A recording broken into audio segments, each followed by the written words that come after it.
Hello my dear friends and students. आज मैं इस वीडियो में नंबर सिस्टम के बारे में बताऊंगा। इससे पहले वाले वीडियो में मैं 12th सिलेबस के बारे में बताया था। उसके बाद से मेरा ये फर्स्ट लेक्चर है। नंबर सिस्टम सारे क्लासेस में यूज़ होते हैं। अब जिस कंपटीशन का भी प्रिपरेशन करेंगे सभी कंपटीशन में रियल नंबर सिस्टम यूज होता है, इसलिए इस टॉपिक को जानना बहुत जरूरी है। स्टूडेंट्स, आज मैं थोड़ा सा मैथमेटिक्स के हिस्ट्री के बारे में जान लेता हूं। मैथमेटिक्स का खोज लगभग 6000 से 7000 वर्ष पहले हुआ है। और जैसा कि हम लोग जानते हैं कि किसी भी इक्विपमेंट का, किसी भी लैंग्वेज का खोज तभी हुआ है जब उसका जरूरत समझा गया है। जैसे आज पूरा विश्व कोविड-19 के कारण संकट में खड़ा है, इसलिए कई देश इसका वैक्सीन बनाने में लगे हैं। पहले जरूरत समझा गया, फिर बाद में उसका निदान करने में हम लोग लगे हैं। इसी प्रकार पहले मैथमेटिक्स का जरूरत समझा गया। मैथमेटिक्स एक लैंग्वेज है, ये साइंस का डिपार्टमेंट नहीं है, ये आर्ट्स है। मैथमेटिक्स एक लैंग्वेज है जिसका यूज फिजिक्स की स्टडी में किया जाता है। स्टूडेंट्स, नेचर को समझने के लिए जिस लैंग्वेज की आवश्यकता होती है उसी को मैथमेटिक्स कहते हैं, क्योंकि स्टडी ऑफ नेचर फिजिक्स कहलाता है। और फिजिक्स का स्टडी करने के लिए जिस लैंग्वेज की आवश्यकता होती है वही लैंग्वेज मैथमेटिक्स कहलाता है। और मैथमेटिक्स को समझने के लिए नंबर का आवश्यकता होता है। अगर नंबर नहीं होगा तो मैथमेटिक्स को हम समझ नहीं पाएंगे। इसलिए सभी बुक में आप रियल नंबर सिस्टम का पहला चैप्टर देखते होंगे, क्योंकि अगर आप नंबर सिस्टम का नॉलेज रखते हैं तो आप मैथमेटिक्स को समझ सकते हैं। स्टूडेंट्स, नंबर को आज तक डिफाइन नहीं किया गया है और इसलिए आप किसी भी बुक में नंबर का डेफिनेशन नहीं देखे होइएगा। नंबर एक सिंबल है जिसे सोसाइटी ने फिक्स कर दिया गया, सोसाइटी में फिक्स किया गया। यह सोसाइटी है, मैथमेटिक्स की सोसाइटी का नाम रॉयल सोसाइटी होता है जो लंदन में है। सोसाइटी के लोगों ने फिक्स कर दिया कि 1 ऐसे लिखा जाएगा, 2 ऐसे लिखा जाएगा, 3 ऐसे, 4, 5, 6, 7, 8, 9। पहले बस इसी 9 डिजिट का खोज हुआ। बाद में जब आर्यभट्ट साहब का जमाना आया तब 0 का खोज हुआ। आर्यभट्ट के आने के बाद इस डिजिट में एक एक्स्ट्रा डिजिट 0 ऐड हो गया। 0 के ऐड हो जाने से ये 10 डिजिट्स आ गए, जिसका नाम डेसिमल नंबर सिस्टम रखा गया। वैसे नंबर सिस्टम कई सारे होते हैं, जैसे बाइनरी सिस्टम। बाइनरी सिस्टम में 0, 1 यूज होता है। यही बाइनरी सिस्टम सारे इलेक्ट्रॉनिक्स डिवाइसेस यूज करते हैं। बट हम लोगों को जो मैथमेटिक्स में पढ़ना है वो डेसिमल नंबर सिस्टम पढ़ना है। डेसिमल नंबर सिस्टम इसलिए नाम पड़ा क्योंकि इसमें 10 डिजिट्स यूज होते हैं, 0, 1, 2, 3, 4, 5, 6, 7, 8, 9। ये 10 डिजिट्स से ही सारा मैथमेटिक्स का बुक लिखा गया है। और आप भी जरा सोच कर देखिए कि इसी 10 डिजिट से आप सारे मैथमेटिक्स के क्वेश्चन को सॉल्व करते हैं। स्टूडेंट्स, इस डेसिमल नंबर सिस्टम के बाद जितने सारे नंबर्स खोजे गए उसमें अलग अलग रूल्स दिया गया। जैसे positional principle of number system. Positional principle of number system के हेल्प से हम लोग 9 से आगे का डिजिट लिख पाते हैं, 10, 11, 12, 13, 14। स्टूडेंट्स, जब आल्बर्ट साहब जीरो का खोज किए, जीरो को खोजने के बाद जब ये डेसिमल नंबर सिस्टम बना, उसके बाद यूक्लिड साहब का जमाना आया। यूक्लिड साहब पहले ऐसे व्यक्ति थे जिन्होंने पॉइंट के बारे में बताया। उन्होंने कहा कि जिसमें ना लेंथ होगा, ना विड्थ होगा, ना हाइट होगा, बस केवल प्लेस ऑक्युपाई करेगा, जिसमें ना लंबाई होगी, ना चौड़ाई होगी, ना ऊंचाई होगी, केवल स्थान छिकेगा। पॉइंट कहलाता है, बिंदु कहते हैं। हम लोग बोर्ड पर जिसे पॉइंट कहते हैं, रियल में ये पॉइंट होता नहीं है, क्योंकि इसमें कुछ एरिया होता है, और एरिया का मतलब होता है स्टूडेंट्स लेंथ इनटू ब्रेथ, लंबाई गुने चौड़ाई। जिसमें लेंथ होगा, जिसमें विड्थ होगा, उसमें एरिया होगा। अगर एरिया नहीं है, अगर एरिया जीरो है, इसका मतलब लेंथ को जीरो होना पड़ेगा, या विड्थ को जीरो होना पड़ेगा, या दोनों को जीरो होना पड़ेगा। अगर इन दोनों में से कोई एक जीरो होगा तो एरिया ऑटोमेटिक जीरो हो जाएगा। लेकिन जरा ध्यान से देखिए कि जिसको हम लोग पॉइंट कहते हैं, इसमें कुछ ना कुछ तो एरिया होता है, क्योंकि अगर इस पॉइंट के बीच में अगर आप सुई के नोक को रखेंगे तब इसका कुछ ना कुछ रेडियस मिल जाएगा, क्योंकि सर्कल के सेंटर से पेरीफेरी के बीच में जो डिस्टेंस होता है, पेरीफेरी से सेंटर के बीच का जो डिस्टेंस होता है, इसी का नाम रेडियस होता है। और सर्कल का रेडियस जब r मिल गया तो हम लोग जानते हैं कि सर्कल का एरिया पाई r स्क्वायर होता है। तो अगर आप देखेंगे कि अगर r का वैल्यू इसमें डाल दिया जाए तो एरिया ऑटोमेटिक मिल जाएगा। अगर एरिया मिल गया, इसका मतलब है कि इसमें लंबाई भी है और चौड़ाई भी है। तो लंबाई और चौड़ाई है, तब तो यूक्लिड साहब का डेफिनेशन गलत हो गया। यूक्लिड साहब बोले थे कि इसमें न लंबाई होगा, न चौड़ाई होगा, न ऊंचाई होगा, केवल प्लेस ऑक्युपाई करेगा, जिसमें न लेंथ होगा, न विड्थ होगा, न हाइट होगा, बस केवल प्लेस ऑक्युपाई करेगा, स्थान छिकेगा। तो उसके हिसाब से तो ये पॉइंट नहीं हुआ। हम लोग इसको पॉइंट मान कर चलते हैं, पॉइंट मान लेते हैं। ये हाइपोथेटिकल कंसेप्ट है, हाइपोथेसिस है। खुद यूक्लिड साहब बोले कि यह पॉइंट हाइपोथेसिस है, इसको मान लीजिए।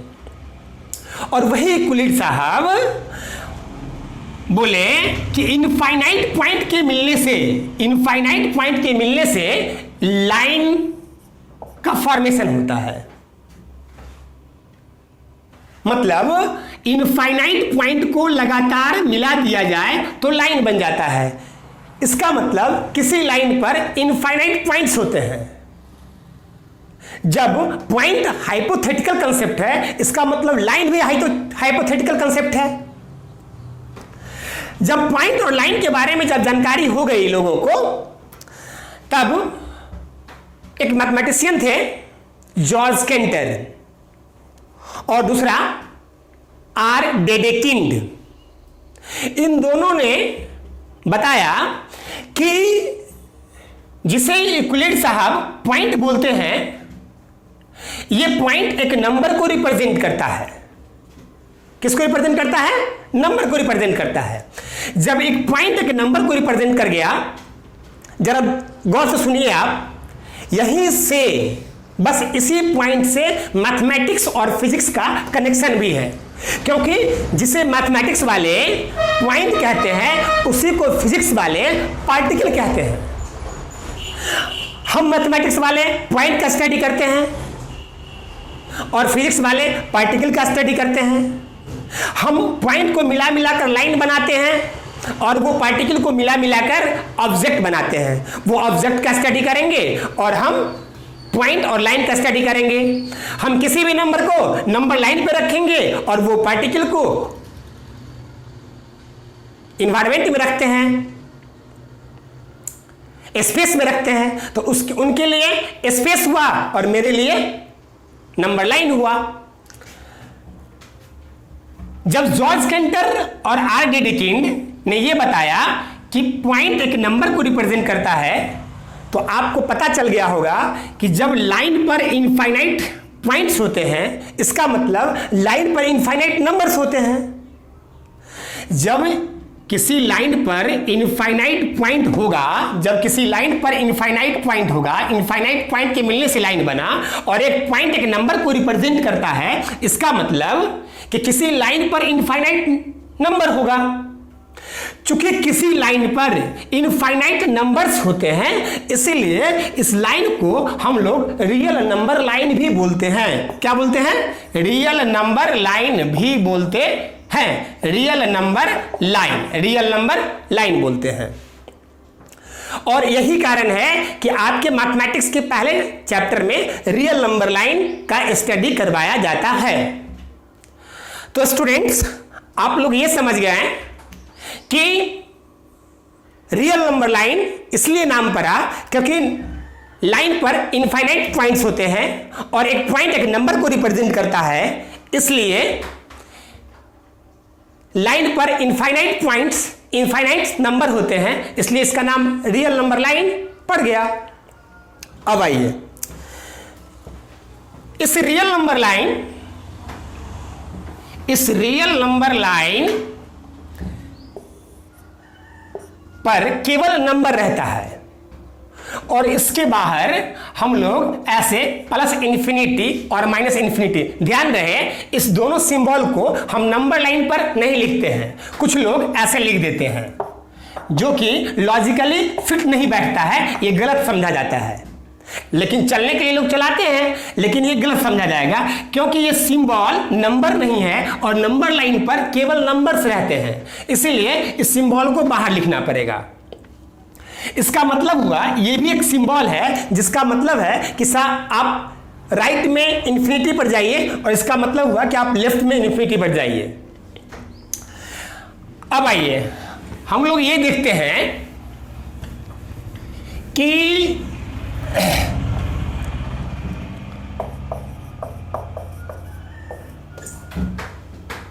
रियल नंबर लाइन पर जो इनफाइनाइट नंबर्स हैं,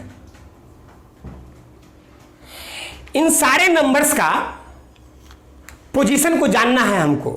इन सारे नंबर्स के पोजीशन को जानना है, तो पोजीशन को जानने के लिए कोई ना कोई रेफरेंस सेट करना पड़ेगा। जैसे विदाउट रेफरेंस बोला गया कोई भी सेंटेंस मीनिंगलेस होता है। अगर आप विदाउट रेफरेंस में कोई सेंटेंस बोलते हैं तो उसका मीनिंग नहीं निकलता है। जैसे मैं बोलूंगा सीता सुंदर लड़की है, इस बात का कोई मीनिंग नहीं है क्योंकि सुंदर किससे सुंदर? सीता नाटी लड़की है, इस बात का कोई मीनिंग नहीं है। किससे नाटी? गीता से नाटी। इसलिए अगर रेफरेंस लगाकर बोलते हैं तो उस सेंटेंस का मीनिंग साफ साफ आता है। जैसे आपको बोला जाए कि आप लंबा लड़का है, यह भी गलत सेंटेंस है। जैसे मैं बोलूंगा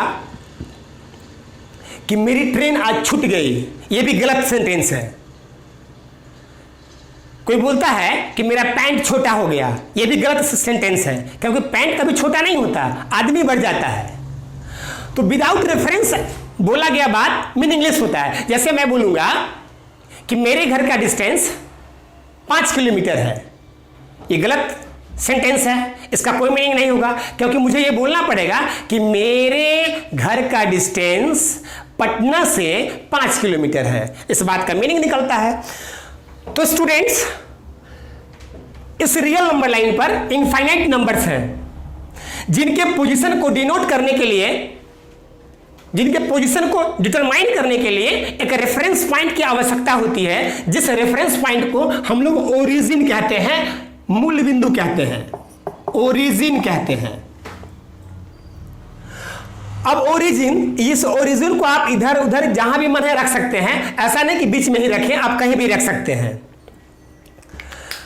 अब रेफरेंस पॉइंट तो खोज लिए, क्या रेफरेंस के मिल जाने से ही सभी सेंटेंस का मीनिंग सही सही मिल जाएगा, निकल जाएगा? ऐसा नहीं है। जैसे मैं कहूंगा कि मेरे घर का डिस्टेंस पटना सिटी से 5 किलोमीटर पर है, तो आप मेरे घर पे नहीं पहुंच सकते हैं। इसमें डायरेक्शन भी बताना पड़ेगा,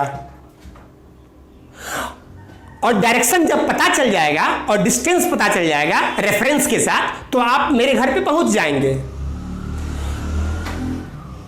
स्टूडेंट्स, डायरेक्शन मेनली इनफाइनाइट होते हैं, अनंत दिशाएं होती है। लेमैन को समझाने के लिए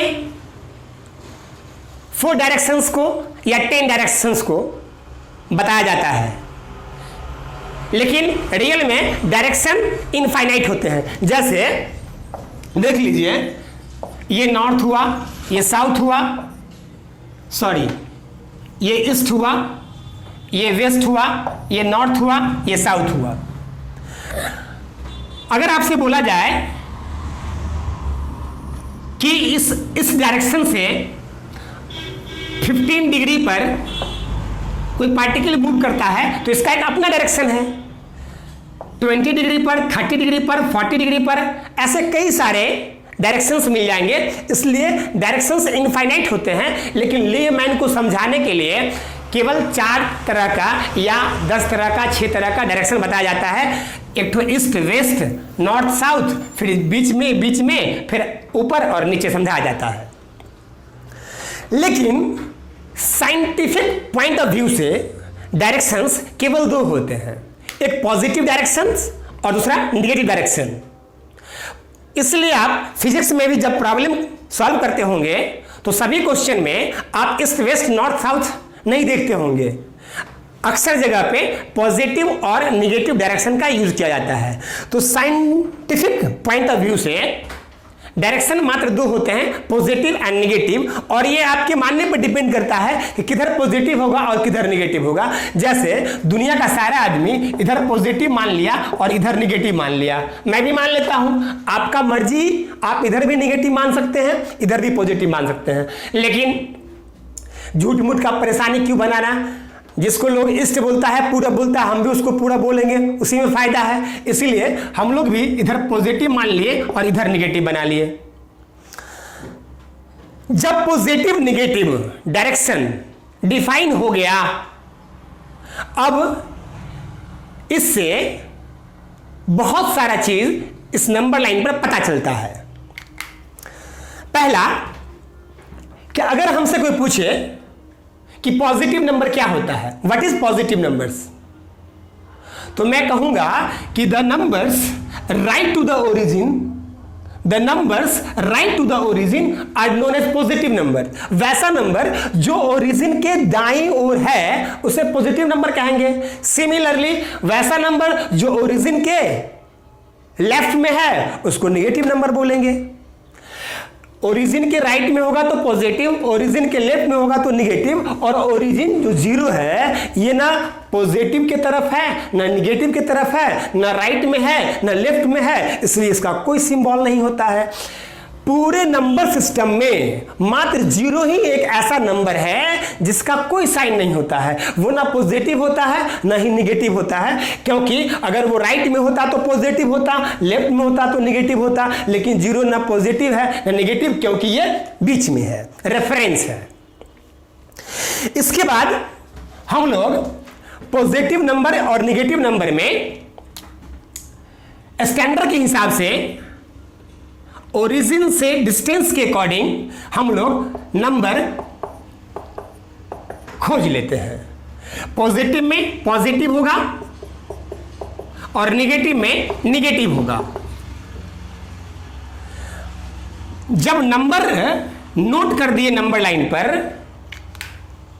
तो आपको मालूम होना चाहिए कि इनफाइनाइट पॉइंट के मिलने से लाइन बना था और एक पॉइंट एक नंबर को रिप्रेजेंट करता था। इसका मतलब नंबर लाइन पर किसी भी 2 पॉइंट जैसे 1 और 1.1 बोले आप, 0 एंड 0.1, 0.2 कुछ भी बोले आप, किसी भी दो नंबर के बीच में इनफाइनाइट पॉइंट्स होंगे, क्योंकि इनफाइनाइट पॉइंट के मिलने से लाइन बना था। तो आप समझ लीजिए कि नंबर लाइन पर किसी दो नंबर के बीच में इनफाइनाइट नंबर्स होते हैं। पहला, नंबर लाइन पर वैसा नंबर जो ओरिजिन के राइट में होता है पॉजिटिव नंबर्स कहलाते हैं, जो ओरिजिन के लेफ्ट में होता है नेगेटिव नंबर्स कहलाते हैं, और ओरिजिन जो न लेफ्ट में है न राइट में है, इसलिए इसका कोई साइन नहीं होता है। इसके बाद रियल नंबर लाइन पर किसी भी दो नंबर के बीच में इनफाइनाइट नंबर्स होते हैं, क्योंकि उसके बीच में इनफाइनाइट पॉइंट्स होते हैं। और ऐसे भी आप समझ सकते हैं, जब आप स्कूल में रहे होंगे तो आपको सिखाया गया होगा कि 3 एंड 5 के बीच में दो रैशनल नंबर बताइए, दो परिमेय संख्या बताइए। तो आपको टीचर सिखलाए होंगे कि दोनों नंबर को ऐड करके और 2 से डिवाइड करना है। जब 2 से डिवाइड किए तो एक नया नंबर मिला 4। अब इस 4 को देखिए, इसी 3, 5 के बीच में है। फिर जो मिला आउटपुट, इस 4 को 3 या 5 किसी में आप ऐड करिए, फिर 2 से डिवाइड कीजिए, ये 3.5 आया। इस 3.5 को देखिए, इसी 3, 5 के बीच में है। या इसी 4 को हम 5 के साथ ऐड करके 2 से डिवाइड करेंगे, तो देखिए 4.5 आया, जो 4.5 3 और 5 के बीच में है। तो ये भी तो रिप्रेजेंट करता है कि किसी भी दो नंबर के बीच में इनफाइनाइट रैशनल नंबर्स होते हैं। क्योंकि अगर आपके प्रॉब्लम में ये कहा गया कि 3 और 5 के बीच में दो रैशनल नंबर निकालिए, तो आप 2 ठो नंबर निकाले, मतलब 2 बार डिवाइड किए। अगर आपसे कहा जाता कि 3 और 5 के बीच में 10 रैशनल नंबर्स निकालिए, तो आप ये वाला काम 10 बार करते। अगर आपको ये कहा जाता कि 3 और 5 के बीच में जितने सारे रैशनल नंबर्स हैं वो निकालिए, तो ये काम आपसे जिंदगी में कभी नहीं होता, क्योंकि ये रुकता ही नहीं। तो ये भी रिप्रेजेंट करता है कि किसी भी दो नंबर के बीच में इनफाइनाइट रैशनल नंबर्स होते हैं। अब आ जाइए, किसी भी दो नंबर के बीच में इनफाइनाइट नंबर्स होते हैं। अब स्टूडेंट्स ये समझिए कि अगर हमसे कोई पूछे कि नंबर लाइन पर किसी भी नंबर, जैसे हम 2 ले लिए, 3 ले लिए, 4 ले लिए, किसी भी नंबर के जस्ट आगे का नंबर बताइए या जस्ट पीछे का नंबर बताइए, तो कई सारे स्टूडेंट्स, कई टीचर्स ये बता देते हैं कि 2 के बाद का नंबर 3 होगा, 2 के पीछे का नंबर 1 होगा। ये गलत है। 2 के बाद का नेचुरल नंबर 3 होगा, 2 के पहले का नेचुरल नंबर 1 होगा।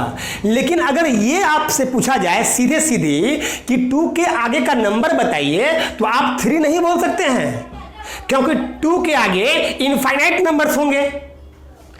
2 के आगे का नेचुरल नंबर 3 होगा, लेकिन 2 के आगे का नंबर 3 नहीं होगा। 2 के आगे का नंबर, आप में से किसी के मन में ये भी उठता होगा कि 2 के आगे का नंबर 2.1 होगा, ये भी नहीं होगा, ये भी गलत है। क्योंकि अगर आप 2.1 के बारे में सोचते हैं तो जस्ट 2 के जस्ट बाद तो 2.01 होना चाहिए। अगर आप इसके बारे में सोचते हैं तो 2.001 होना चाहिए। अगर आप इसके बारे में सोचते हैं तो 2.0001 होना चाहिए। तो इससे पता चलता है कि रियल नंबर लाइन पर किसी भी नंबर के जस्ट आगे या पीछे का नंबर बताना मुमकिन नहीं है। आज तक मैथमेटिक्स में, फिजिक्स में ऐसा कोई कॉन्सेप्ट डेवलप नहीं हुआ दुनिया में जो रियल नंबर लाइन पर किसी नंबर के आगे पीछे का नंबर बता दे।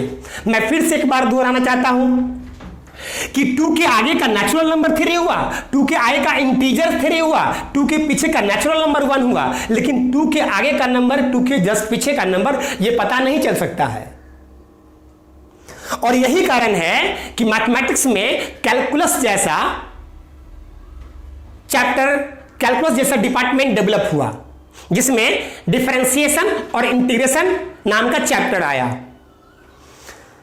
हालांकि डिफरेंशिएशन और इंटीग्रेशन भी आर्यभट्ट के द्वारा ही बोला गया था एक सेमिनार में। बाद में न्यूटन साहब और लेबनिज साहब ये लोग इसको खोजे, इस पर वर्क किए। चलिए इस पर हमको नहीं जाना है, मुझे बात करना है नंबर सिस्टम के बारे में। तो रियल नंबर लाइन पर किसी नंबर के जस्ट आगे या जस्ट पीछे का नंबर आप नहीं बता सकते हैं, ऐसा कुछ कॉन्सेप्ट डेवलप नहीं हुआ। हाँ, एक बात पता होता है कि जैसे रियल नंबर लाइन पर हमसे ये पूछे कि ये 2 रैशनल नंबर है और इसके आगे का कौन नंबर होगा, तो कैरेक्टर वाइज हम ये बोलेंगे कि चूंकि 2 रैशनल नंबर है तो इसके जस्ट आगे वाला इरेशनल नंबर होगा, क्योंकि नंबर लाइन का जो फॉर्मेशन हुआ था वो rational irrational rational irrational rational irrational परिमेय अपरिमेय परिमेय अपरिमेय परिमेय अपरिमेय इस तरह से हुआ था। तो आप भी देख सकते हैं कि अगर रैशनल नंबर है तो इसके जस्ट आगे पीछे इरेशनल होगा, अगर इरेशनल नंबर है तो इसके जस्ट आगे पीछे रैशनल नंबर होगा। तो आप ये बता सकते हैं कि रैशनल के आगे पीछे इरेशनल नंबर होता है और इरेशनल के आगे पीछे रैशनल होता है, लेकिन आप ये नहीं बता सकते हैं कि रैशनल के आगे पीछे जो इरेशनल होगा वो इरेशनल कौन सा होगा, या इरेशनल के आगे पीछे जो रैशनल होगा वो रैशनल कौन सा होगा। तो स्टूडेंट्स, आज मैंने आपको कई सारी बात को बताया जिसमें नंबर लाइन का फॉर्मेशन कि इनफाइनाइट पॉइंट के मिलने से लाइन बनता है और एक पॉइंट एक नंबर को रिप्रेजेंट करता है। चूंकि किसी लाइन पर इनफाइनाइट पॉइंट्स होते हैं इसलिए किसी लाइन पर इनफाइनाइट नंबर्स होते हैं। चूंकि किसी लाइन पर इनफाइनाइट नंबर्स होते हैं इसलिए इस लाइन को रियल नंबर लाइन या नंबर लाइन कहा गया।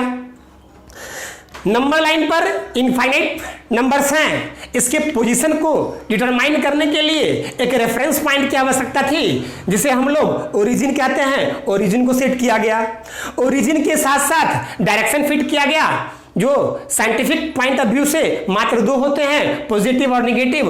उससे हम लोगों को पॉजिटिव नंबर और नेगेटिव नंबर कहने में सहूलियत हुई। इन सारे कॉन्सेप्ट से पता चला कि ओरिजिन की राइट साइड के नंबर को पॉजिटिव और ओरिजिन के लेफ्ट साइड के नंबर को नेगेटिव, और ओरिजिन न लेफ्ट में है न राइट में, इसलिए इसका कोई साइन नहीं होता है। साथ में मैंने आपको बताया कि नंबर लाइन पर किसी 2 नंबर के बीच में इनफाइनाइट नंबर्स होते हैं और किसी नंबर के जस्ट आगे पीछे का नंबर पता नहीं चल पाया आज तक। ये कॉन्सेप्ट दुनिया में डेवलप नहीं हुआ। बस ये पता चला कि अगर रैशनल नंबर है तो उसके आगे पीछे वाला इरेशनल होगा और इरेशनल है तो उसके आगे पीछे वाला रैशनल होगा। तो स्टूडेंट्स, आज की इस वीडियो में मैं रियल नंबर लाइन का फॉर्मेशन कर दिया हूं। इन सारे कॉन्सेप्ट को आप बार बार देखकर समझें और इससे आगे का कॉन्सेप्ट नेक्स्ट वीडियो में आपको मिलेगा। धन्यवाद।